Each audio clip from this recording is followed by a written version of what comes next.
Hey everybody, welcome to Making Sense of It All with Jesse Stakes. Several of my guests throughout this year have talked about the many functions of what has become the umbrella of HR services in today's business world. By HR, I mean human resources.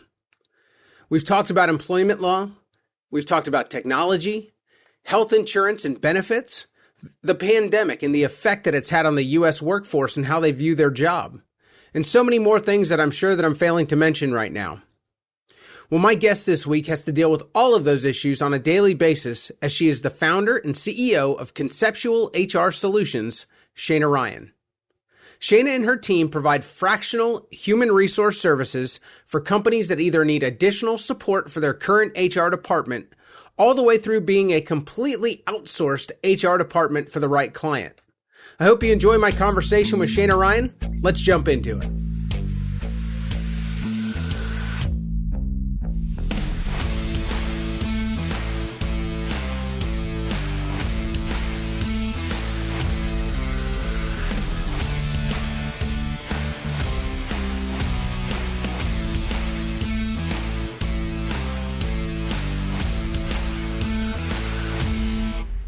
Today, my guest is Shana Ryan. She is the CEO and founder of Conceptual HR. Shana, thank you so much for joining me. Thank you for having me. So Shana, tell me about Conceptual HR. What do you guys do? So we serve as a fractional outsourced HR department for small businesses. We have recently changed our scope from 45 employees to 99 employees or less. So we help companies who are either starting out, who are pretty established, but don't have a true HR department and don't have the amount of HR work to actually hire someone full time, but they need help in that arena.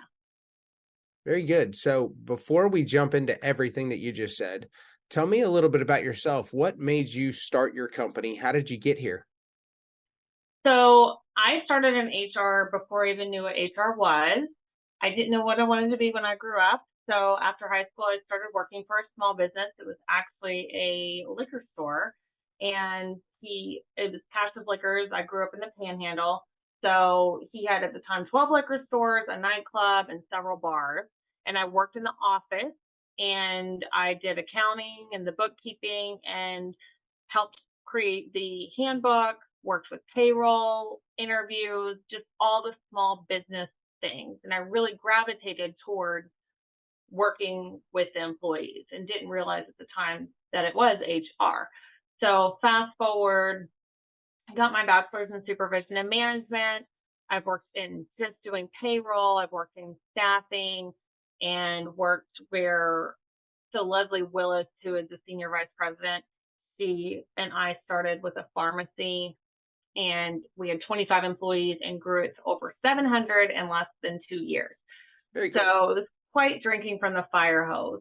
After that position, I stayed home with my little ones for a little while and then decided I wanted to get back into the workforce, but I didn't want to go get any type of managerial or director HR role for a company because they can be extremely demanding. So instead, I decided to start my own business, and joke's on me because this is also extremely demanding, but in a different, fun way of building the business. So we started in 2017, and we're still going strong, still growing. Well, congratulations to you. I think that's tremendous. So you said it. One of the first things that you said was you're offering fractional services. So for the listener who doesn't really understand what that is, or who thinks they do, but they really don't, tell us what that means. Let's break that down a little bit. Sure. So we have some different options. We provide completely outsourced HR where it's an unlimited capacity. And the pricing is based on how many employees you have, because more people, more problems, right? Okay. So it doesn't matter how many times you email, call, anything like that. A big differentiator with us too is we create all the documents. We don't throw a template at you and you fill in the blanks. We don't send you to a software where you have to create it yourself. We write it for you. We go through it with you. We make sure in 3 to 5 years where your business is going, there's going to be minimal changes. There's probably still going to be some changes to the handbook, but they'll be minimal. So we really do all the things just as if you had an internal HR person to say, we need a new handbook, we need a new policy for this, we need insurance. While we're not brokers, we know brokers. Anything that you would delegate to an internal HR person, you would delegate to our HR experts. Okay, so completely, I mean, essentially you are their HR department at that point in time. Precisely. Yes, and for our outsourced, employees can also reach out to us. So we like to set up an HR at ABC company domain, our client company, so they can email HR directly. So we truly partner with clients. We've had clients, since we started in 2017. So for several years, we're now a part of their company. We also offer what's enhanced HR. So that is a 6-month where we work with the clients, and they have this long list of things that needs to be done, but they haven't created it. They don't truly have an onboarding process. They know they need to do it, but they just haven't had the chance to get it done because it's such a dramatic shift to what they do on the regular. So we come in for 6 months, we clean it all up, we do an audit, we create all the things, and then hand it back to them for them to run on their own. And we're still there in the shadows at a much, lower rate. And again, all our rates are based on employee count. So effectively operating as a consultant at that point, you can essentially be, like you said, an outsourced solution for the company, or you can consult and kind of give them the tools, give them that outline, if you will, as far as what they need to be successful on their own. Exactly. Very cool. So life has changed a lot in the last several years, and I feel like I have this conversation quite often in multiple industries, but we really did. We had an event with the pandemic that truly changed the way that everything is working in this country. From an HR perspective, I got to imagine that that's probably tenfold, because you're dealing with everybody's changes, and then you're also dealing with all the legal changes when it comes to employment. Yeah, the pandemic was tricky because we were learning right alongside of our clients. Sure. And trying to do the best that we could. It really affected the clients that couldn't go remote. So all the testing, just all the requirements, trying the 6 feet apart, and trying to develop policies that worked for the employees, worked for getting business done, wasn't too cumbersome, following CDC guidelines that were, changing, I felt, daily. Right. So it was tricky. It really brought HR to light, I think, of, wow, this is important. And HR is typically a very reactive part of the business. So I hear often, oh, I've only got 5 employees, I don't need HR. Well, that's false. Because it's not a problem until it's a problem. And then when it's a problem, it's a big problem, but it's generally been building. So our goal when we partner with companies is to come in and see that it's all right, we've got a problem here. Let's deal with this, rather than letting it snowball and get to a point where it could potentially cost the client a lot of money and litigation and fees and time. Right. So yeah, you're not talking about Johnny's unhappy. You're talking about Johnny's filed a lawsuit against your company, and now you have thousands, if not millions of dollars at risk. Right. And anybody can go online and make a claim with the EEOC. I always tell clients, you never know who someone's uncle or aunt is. And if they're an employment law attorney and you have wronged a family member, they're going to come at you, very strongly. So, and I feel like our society has become incredibly litigious. So it's 100%. People look at it almost like an opportunity now, rather than as a last resort to make sure that a problem is taken care of. People look at filing a lawsuit in today's world as an opportunity to make money. Yes, they do. So there's that side of things, but on the employee side of things too, when working with small businesses, and I'm one of them too. I'm a small business owner, and I'm quite the squirrel, and I will talk about, and it may not come to fruition, but it's something that maybe has entered my brain. You we need people around that are very like, no, this is how we do it. This is what the SOP says, or I'm going to develop the SOP and this is how things run, right? So you take and you combine those two things without any HR, you run the risk of losing good people too, because if they don't know what to expect within their job, Sure. then they will want to go to somewhere that maybe has more stability and more communication and has better processes and things of that nature. So has a true job description and isn't just being thrown everything, you know, it's very Yeah. important. I think it's a challenge a lot of the times for someone who is entrepreneurial or who's someone who has started their own business, because people who are a professional employee or people who don't want to do all of the things that they have done, they don't necessarily have the same mindset. They don't, Yeah. they are looking for structure. They're looking Mhm. for, give me what I need to do during my day and let me know what time I can expect to go home, or I can expect to log off. And that's what Mhm. I'm going to do every single day, Yeah. because they work to live. They don't live to work. And it starts with the onboarding and how you present yourself as the company on the onboarding process. So we have a great onboarding process that we set up for our clients and ensure that those needs are met. So let's talk about that a little bit, because I think technology has come a long way, especially for small business, because there's a lot of tools that were pretty much reserved for large businesses or people who had a large spend on technology, that now small businesses have access to a lot of really user-friendly tools that they didn't before. Can you tell us a little bit about those? Sure. Yeah, we really like any type of electronic signature. I cringe when employers will have their future employees send them an email with PDFs, expect them to print them off and bring them in on the first day. That's not setting them up for success at all. So, or even just when they come in and they're presented with a folder and here, sign all these things. I will say specific things that they want attention really paid to should be, it can be printed and have them do a wet signature, but I would not make that for every single thing.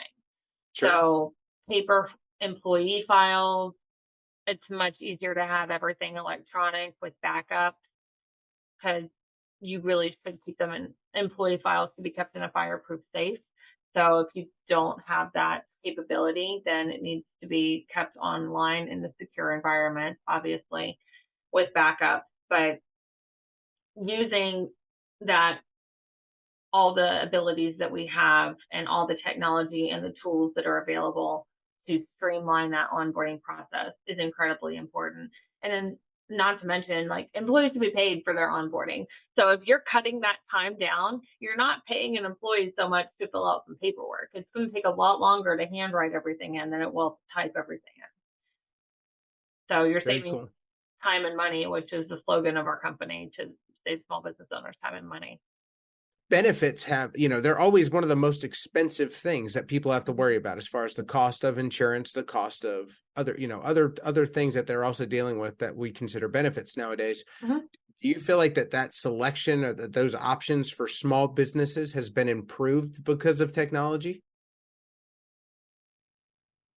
I guess it depends on what benefits we're truly referring to. So health insurance, medical, or health insurance, dental, vision, supplemental, all that. The marketplace is available. So we work with fantastic brokers that will truly evaluate and say, it's probably better to leave your employees where they are and not do a group policy Mm-hmm. because they could potentially lose out on benefits that are available to them. So definitely with any retirement benefit, technology's helped a lot because again, it goes back to filling all those applications out and you can see what's going on in your portfolio immediately just by logging in. Um, but I think there's other benefits you can put in place.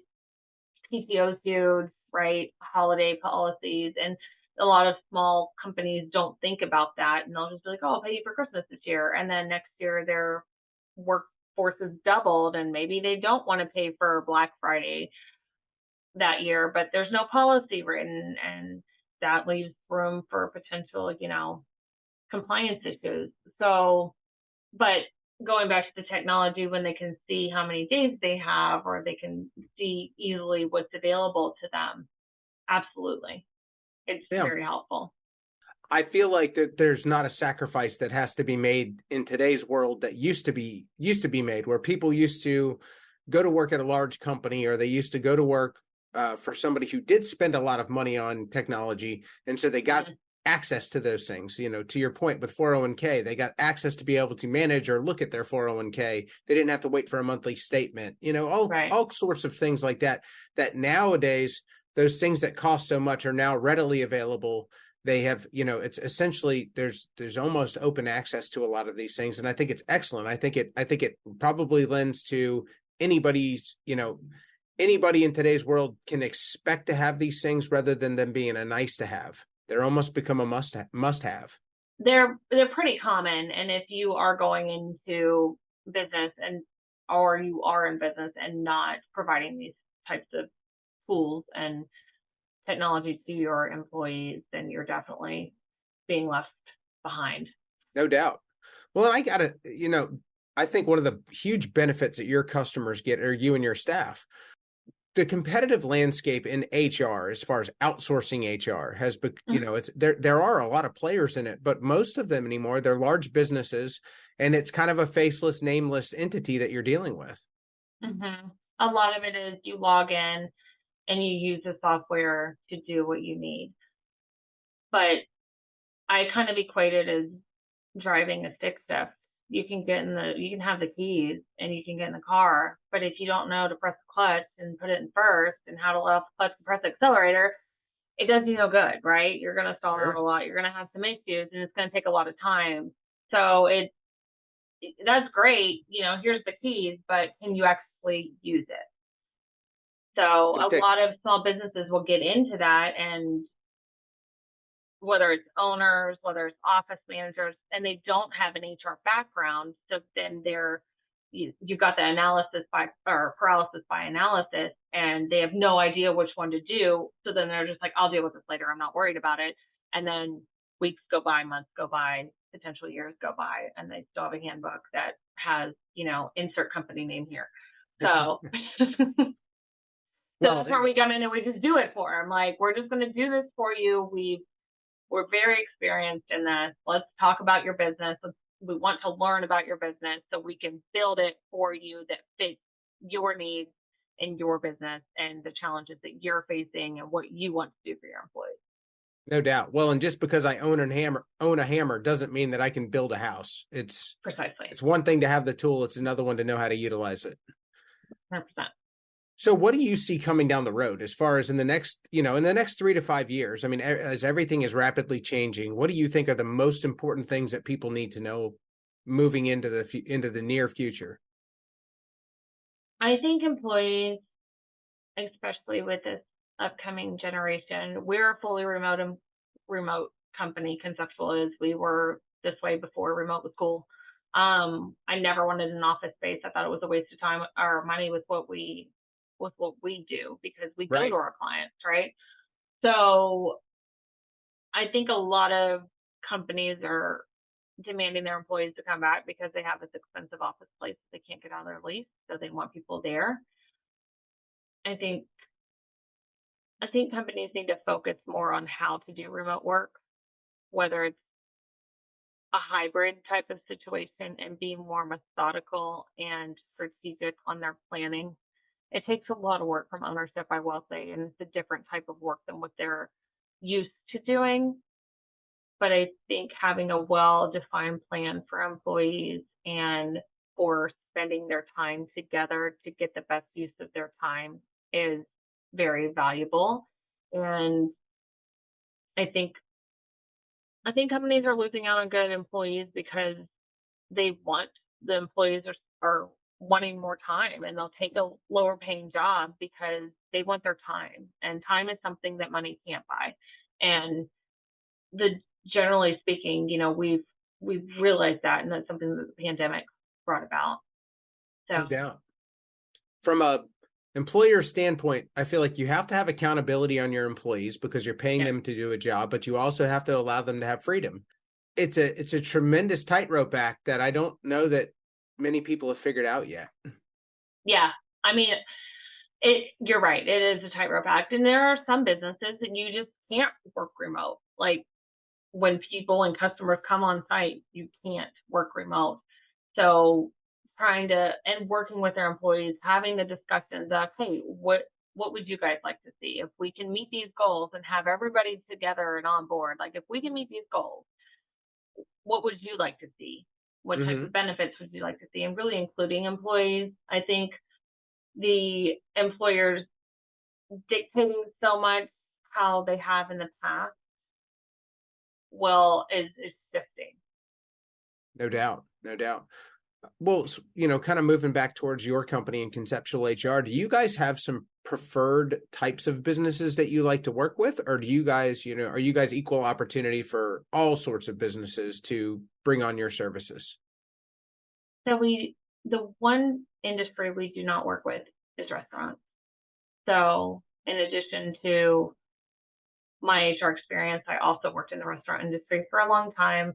Leslie and her husband actually own a restaurant as well. So we have enough of our HR drama with Cousin Willie's restaurant. So we don't do restaurants, and we don't, it would depend on a construction. So trades, we would do, plumbers, electricians, AC, that type of stuff. But general contractors can be a little tricky. So it would just really depend on their nature of the business and having the discussions to make sure it's a good fit. So we do a lot of technology, we do medical, we do other service-based industries, so marketing, legal, CPAs, a lot of B2B. And if people are interested in your services, as far as if they don't know if it's a good fit, do you guys do consultations with folks? Do you? Yeah. Okay. Yep. Very good. There's no charge for a consultation. I'll talk to anybody.